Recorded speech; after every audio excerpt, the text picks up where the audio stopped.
Bienvenidos a este su espacio, San Óscar Arnulfo Romero. Agradecemos que se haya quedado con nosotros en este día para escuchar la homilía del 25 de septiembre de 1977 en el ciclo C. Escucharemos la parábola del administrador injusto. Agradecemos que se quede con nosotros hasta el final y no olvide dar su pulgar arriba y compartir y suscribirse a la vez para que podamos seguir extendiendo este mensaje de San Óscar Arnulfo Romero. Que Dios los bendiga y lo esperamos hasta el final de esta homilía. Un profeta, Amós, que vivió 7 siglos antes de Cristo, pero que se encuentra con una situación social muy parecida a la nuestra. Su voz no pertenece a los siglos perdidos. Su voz se hace actualidad para San Salvador de 1977. Un Cristo que nos cuenta una parábola tan terrible de la suerte que se transforma del rico y el pobre en esta vida y en la otra. No es un cuentecito que Cristo contaba para endulzar los oídos de hace 20 siglos. Es la amonestación seria de un Dios que nos dice para qué nos ha creado y cuál es el uso que hay que hacer de las cosas. Y este es precisamente el tema de esta homilía de hoy. El recto uso de los bienes que Dios ha creado. Hay un mal uso. Nos vamos a referir primero a este aspecto negativo, no porque sea lo principal. En el mensaje de Dios procuremos, hermanos, siempre buscar lo positivo, pero al lado de lo positivo, que es la ley de Dios, el designio amoroso del Señor para con nosotros, los hombres entronizamos siempre un aspecto negativo, el pecado, la lucha contra el reino de Dios, y esto durará a lo largo de los siglos. Y nadie se extrañe de que la iglesia se llame perseguida. Si tiene que ser perseguida por el reino de las tinieblas, si mientras la iglesia proclame esta voluntad de Dios, siempre encontrará la voluntad del antidios, del anticristo, de las sombras del pecado, el misterio de la iniquidad, que trata también de entronizarse. Aquí el profeta Amós describe ese imperio de las tinieblas bajo el aspecto del lujo, esa vida muelle. Qué bien la describe el profeta, a pesar de ser un pastor del desierto de Judea, enviado contra su voluntad por el mismo Dios al reino del norte de Israel, donde bajo el imperio de Jeroboam II, una sociedad en bonanza, en paz, no sabe aprovechar este signo de la paz para adorar a Dios y agradecérselo, sino para hacer una vida muy lujosa. Os acostáis en lechos de marfil, tumbados sobre las camas. Coméis los carneros del rebaño y las terneras del establo. Son esas terneras que se alimentan solo de leche y naturalmente su carne es muy blandita, y esto gusta a los sibaritas del norte. Canturreáis al son del arpa, bebéis vinos generosos, os ungís con los mejores perfumes y no os doléis de los desastres de José. Y Cristo nuestro Señor en su parábola, como haciendo un eco a esa vida muelle, había un hombre rico que se vestía de púrpura y de lino y banqueteaba espléndidamente cada día. Hermanos, ¿no les parece que no son rasgos escritos en 1977, pero son realidades de los siglos que también existen hoy, en 1977, aquí entre nosotros? Podrá preguntar el rico Epulón y los ricos del norte de Galilea y todos aquellos que se dan a la vida muelle como dona, ¿qué pecado hay en eso? Parece que no hay pecado. Y el primero de los pecados es el haber subvertido el sentido de la propiedad. Como decían los paganos, definían la propiedad privada: jus utendi et abutendi, derecho de usar y de abusar. Si es mío, ¿por qué no voy a hacer lo que me da la gana? No, el derecho de propiedad tiene unos límites, los que señala aquí la lectura sagrada en San Pablo a Timoteo. Dios le da la vida a las cosas del mundo y tienes que ver para qué las ha creado Dios. Y si es cierto que la propiedad sagrada es un derecho, la propiedad privada, sin embargo, tiene, como dice nuestra Constitución muy bien, una función social. Una función social que no es precisamente como se dijo cuando se defendían los intereses ante los peligros de la ley de lista, solo para producir más. No es eso el derecho, la función social, producir más. Producir más, sí, pero para el bien común. Los bienes que Dios ha creado para todos tienen que canalizarse por estructuras hacia el bien, hacia la felicidad de todos.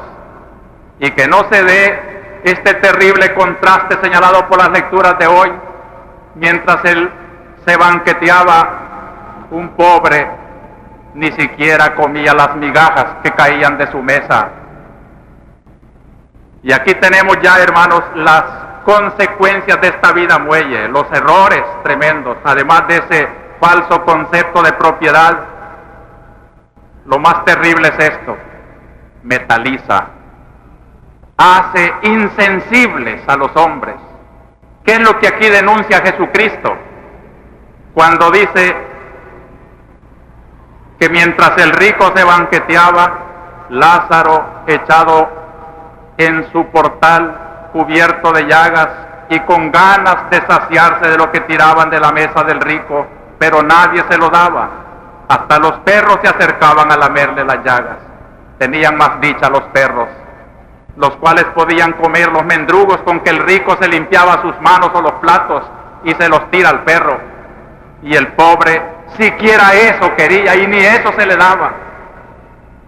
O como dice la primera lectura también, después de describir esas orgías: y no os doléis de los desastres de José. José era la tribu que se consideraba como más pobre, más necesitada, y los necesitados de José pues eran como la expresión de la pobreza suma, de la miseria. Mientras unos pues tienen abundancia, son insensibles. Este es el pecado grave, la insensibilidad. Y aquí, hermanos, no lo estoy diciendo solo de los grandes ricos, lo digo también de todos nosotros, que cuando tenemos algo que comer, un sorbete siquiera, una migaja, una tortilla, tal vez comiendo nosotros, nos hacemos insensibles al pobre que no tiene ni eso. ¿Por qué no compartir, como dicen los profetas, hasta nuestras pobrezas? Es una traición, según el profeta Amós, contra la alianza con Yahvé. Si Dios había hecho una alianza con este pueblo: seréis mi pueblo y yo seré vuestro Dios, pero con la condición de que se sintieran todos pueblo de Dios, hermanos unos de otros. Tanto era así que leemos una ley en el Levítico, capítulo 16, versículo 14. Capítulo 25 dice: la tierra no puede venderse para siempre, porque la tierra es mía, ya que vosotros sois para mí como forasteros y huéspedes. Era el concepto de los ricos de Israel, de que ellos eran como renteros de Dios, como que Dios le había rentado unas tierras. La propiedad privada la consideraban a la luz de Dios, y el pobre era el representante de Dios al que había que pagarle esas rentas de la tierra. De allí que el rico y el pobre debían de sentarse a compartir juntos como dos limosneros. Dios le da limosna al rico y Dios por el rico le quiere dar limosna también al pobre. Qué hermoso sería este concepto bíblico de pobreza y riqueza. No es malo tener, ojalá todos fuéramos ricos. Lo malo es la insensibilidad. Lo bello es que el que tiene, dé, comparta. Y comparta como hermano, como compañero de mendicidad con el pobre. Tú eres un mendigo, yo también soy un mendigo, porque lo que tengo Dios me lo ha prestado. A la hora de la muerte tengo que devolvérselo todo. Compartamos pues esto que es de mutuo regalo de Dios. Alabemos los dos al Señor. Cómo desaparecerían las violencias, los odios, las luchas de clase. Jamás, hermanos, desde mi posición de pastor, iluminado por una teología que gracias a Dios sigo estudiando, jamás predicaré la lucha de clases. Esas calumnias son para mí tanto más ofensivas cuanto quieren criticarme de ignorante en mi misión sublime de predicar el amor y nunca la subversión. Esto es lo que predica la Iglesia, que Dios ha dado a todos para que todos hagamos del mundo creado por Dios para felicidad de todos una antesala de ese reino de los cielos. Yo digo en mi pastoral, la Iglesia está consciente de que en este mundo no tendremos un paraíso perfecto, pero sí tenemos la obligación de reflejar en este mundo imperfecto algo del reflejo amoroso de la eternidad, y los cristianos que de veras vivimos la esperanza de ese cielo, vivamos esperando ese más allá, tratando de ganárnoslo, precisamente haciendo la justicia y el amor en esta tierra. Porque dice el concilio, y lo he repetido ya muchas veces, contra la calumnia del marxismo, que quiere decir que la Iglesia es el opio del pueblo, porque predicando la eternidad se olvida de la tierra. Mentiras. La Iglesia, predicando la eternidad, dice con el concilio que el hombre que no trabaja los bienes temporales ni los administra según el corazón de Dios, no colabora con Dios, ni hace el bien a sus hermanos, y pone en peligro su propia salvación. De modo que hay una relación bien directa entre la salvación de esperanza del más allá de mi muerte y el trabajo presente temporal, y que nadie que sea injusto en esta tierra tendrá parte en el reino de los cielos, donde reina la justicia y el amor. Y estos dos episodios de Amós y de Jesucristo nos están diciendo cómo los profetas, cómo la voz de Dios llegaba para anunciarles precisamente esa esperanza y para hacer a los hombres más justos, más humanos, más comprensivos. Porque además, queridos hermanos, y esto es más grave todavía, otra gran derivación del lujo, de ese abuso de propiedad privada, de ese afán de tener y de vivir cómodamente y no importarle nada al prójimo, esta otra insensibilidad mucho más horrorosa y trágica, la insensibilidad frente a Dios. ¿Oyeron el final de la parábola? Cuando el rico desde el infierno le pide al padre Abraham que mande un profeta, un mensajero a sus 5 hermanos que todavía están en la tierra abusando de sus propiedades, para que se conviertan y no vayan a caer en ese lugar donde él ha tenido la desgracia de caer. Y la respuesta de Abraham es terrible. Allá tienen a Moisés y a los profetas. Allá tienen la Iglesia Católica que predica.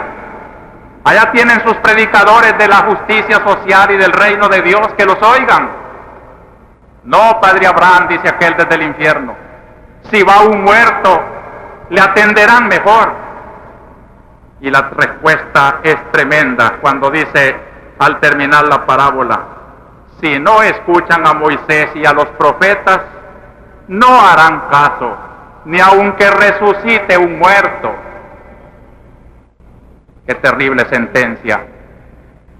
No sé si ustedes han meditado alguna vez, hermanos, cuando Cristo, maniatado frente a Herodes, el lujoso, el sensual, el lujurioso, el adúltero, que quiere oír una palabra de Cristo para reírse de Él, aunque sea. ¿Cuál es la actitud de Cristo? El silencio. Ni una palabra. Ay de aquellos corazones donde ya Cristo es mudo. Ay de aquellos hogares donde ya Cristo no se siente. Ay de los pecadores o criminales que ya no sienten el remordimiento de la conciencia. Aunque resucite un muerto, no le atenderán. Ya están petrificados. Qué tremenda sentencia, hermano. Yo quisiera que grabáramos esto en nuestro corazón para no ser nunca insensibles a la caridad y al amor, y así poco a poco haciéndonos insensibles hasta el mismo remordimiento de Dios que nos llama en la conciencia. Cómo quisiera yo que mi humilde palabra, en vez de ser tan tergiversada por los intereses egoístas, por los que adulan para quedar bien, tomaran en serio que es palabra de Dios y que el desprecio de esas hojas volantes no es a mí ni a mis queridos sacerdotes. El que a vosotros desprecia, me dice Cristo a mí y a mis sacerdotes.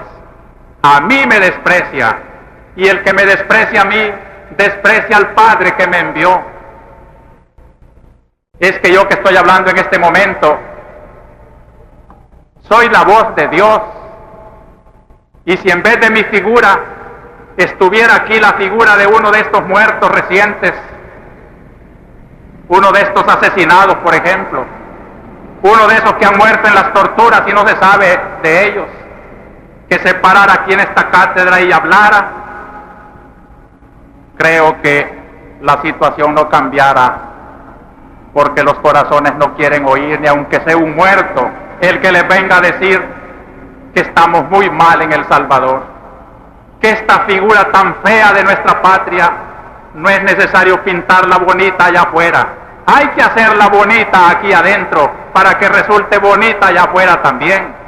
Pero mientras haya madres que lloran la desaparición de sus hijos, mientras haya torturas en nuestros centros de seguridad, mientras haya abuso de sibaritas en la propiedad privada, mientras haya este desorden espantoso, hermanos, no puede haber paz, y se seguirán sucediendo los hechos de violencia y de sangre.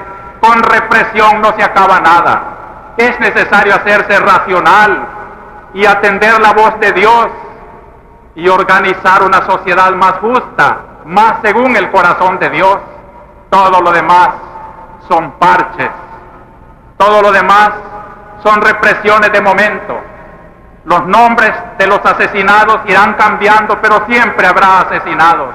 Las violencias seguirán cambiando de nombre, pero habrá siempre violencias, mientras no se cambie la raíz de donde están brotando como de una fuente fecunda todas estas cosas tan horrorosas de nuestro ambiente. ¿Cuál es el buen uso, pues, entonces, de las riquezas, de los bienes?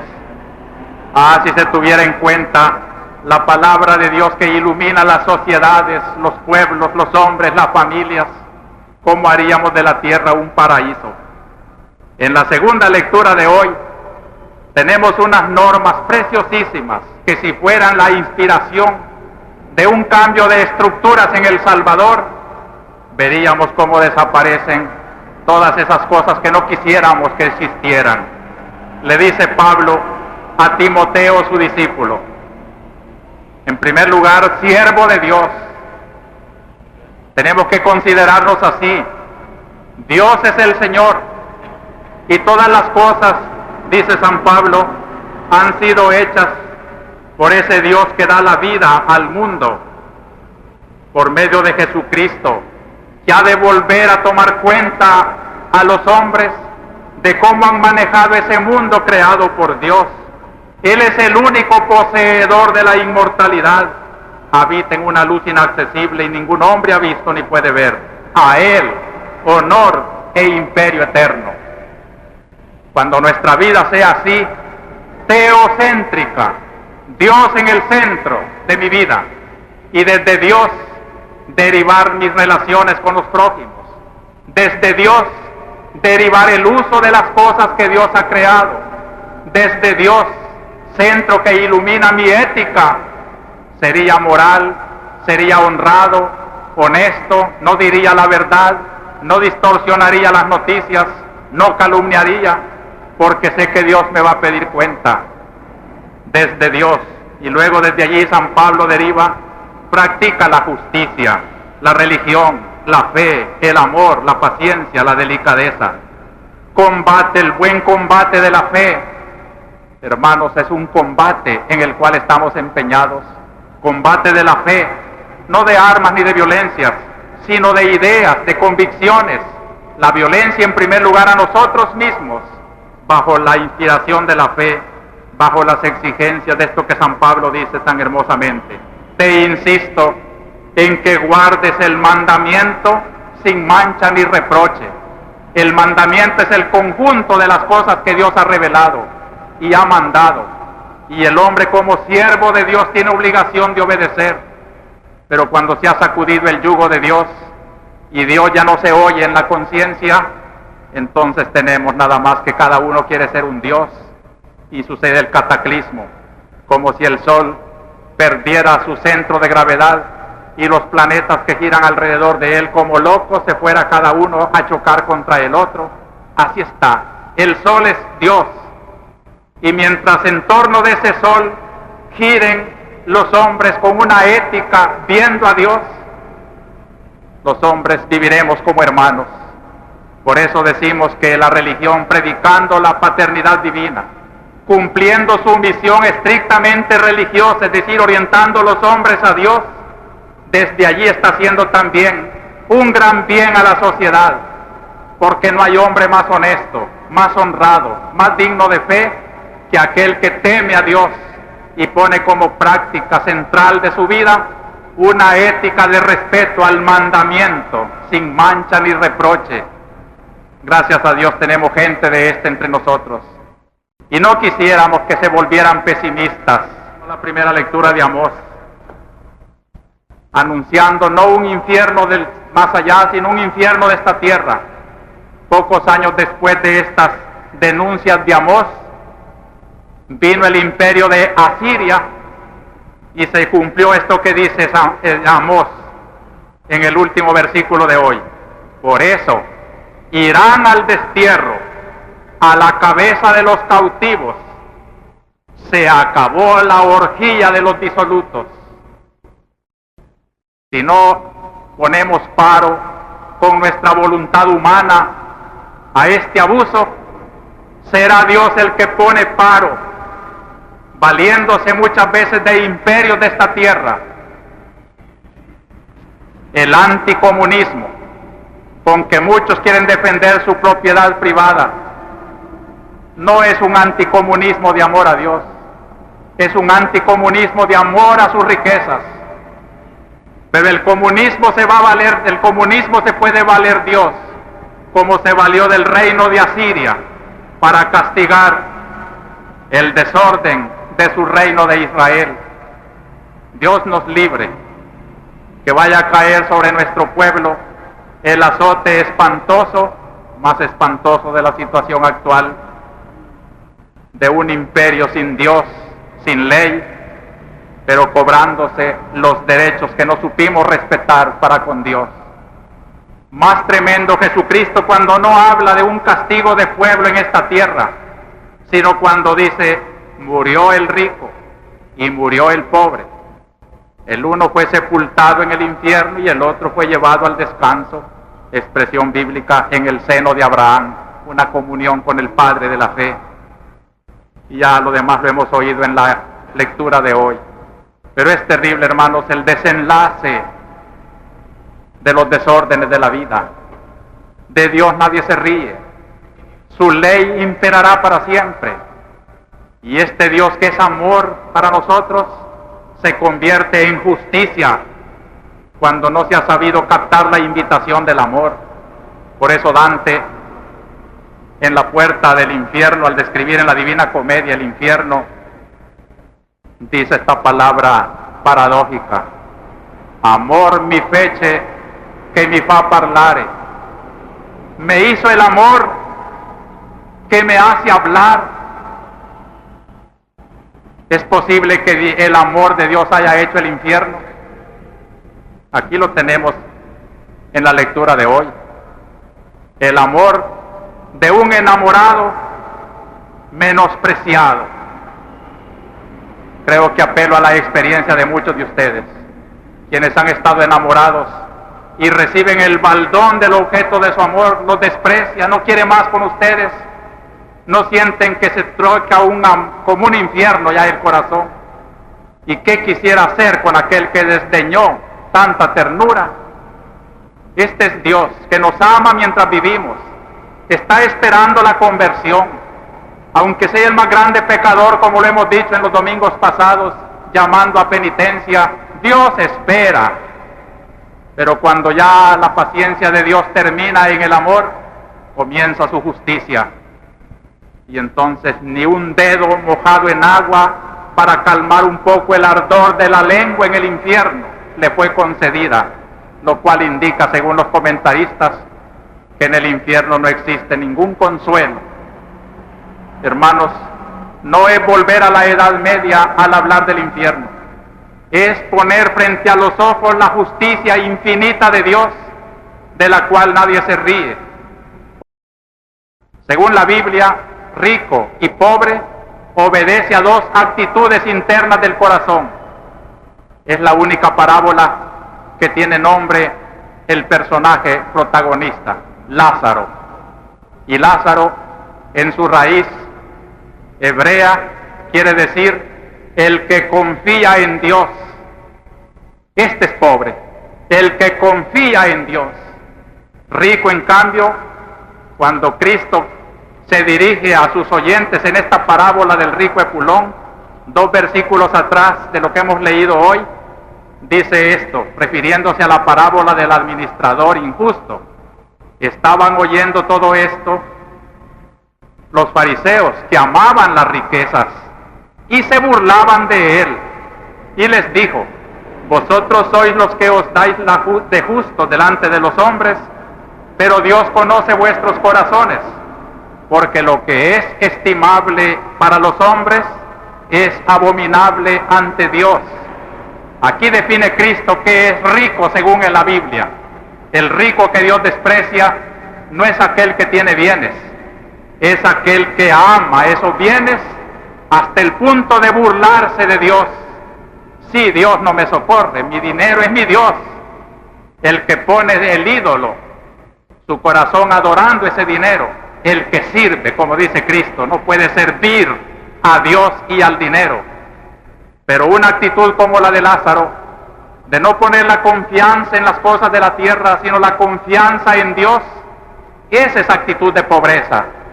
Y porque hay muchos pobres que no tienen bienes materiales, pero no ponen su confianza en Dios, tampoco ellos son pobres. Y a estos queremos promover, porque están perdiendo una situación que Dios les ofrece para hacer los pobres de la Biblia, cuando cambien la actitud interna de su corazón, que pongan en Dios su confianza, no un conformismo sin lucha para mejorar. Todos tienen que promoverse, y Dios no bendice la pereza ni al haragán, sino que Dios bendice el esfuerzo de aquellos que ponen su confianza en Él.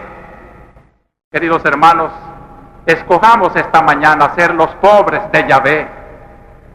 No sé quiénes me están escuchando aquí y afuera de la catedral, pero quien quiera que sea, tenga mucho o no tenga, lo que le pido es que convierta su corazón a Dios y que no ponga su confianza en las cosas de la tierra, ni se resienta por no tener lo que otros tienen, sino que ponga su confianza en Dios, y que nadie, por más lujos que tenga en su casa, piense que esa casa es inmortal.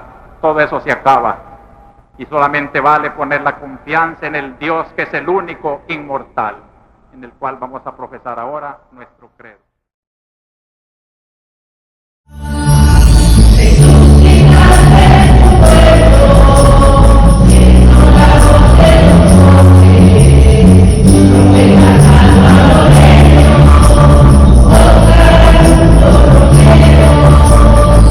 gracias por llegar hasta el final, esperamos que comparta este mensaje con amigos, familiares y conocidos.